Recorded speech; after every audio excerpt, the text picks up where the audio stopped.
Okay guys, ganito kung paano palitan ng pangalan mo sa Call of Duty Mobile. First, punta kayo dito sa Call of Duty nyo.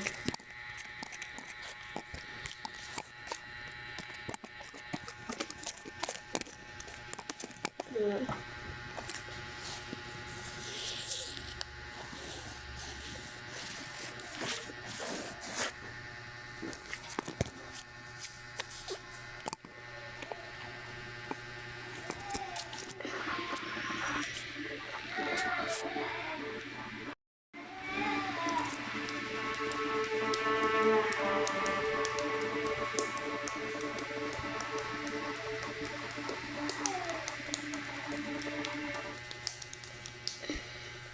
Tapos, punta kayo dito.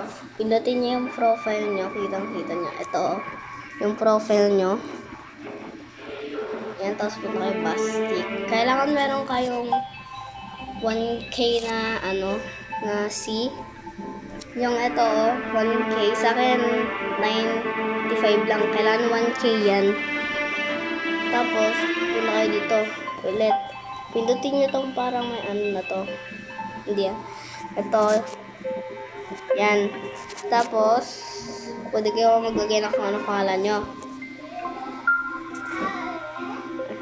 Kung anong pangalan nyo, pwede kayo maglagay. Kaya na Tapos yan. Okay nyo. Tapos, stinks nyo yan. Richos. Tapos, pindutin nyo pakita. 500.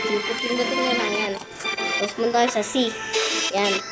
And, 1,000 sila.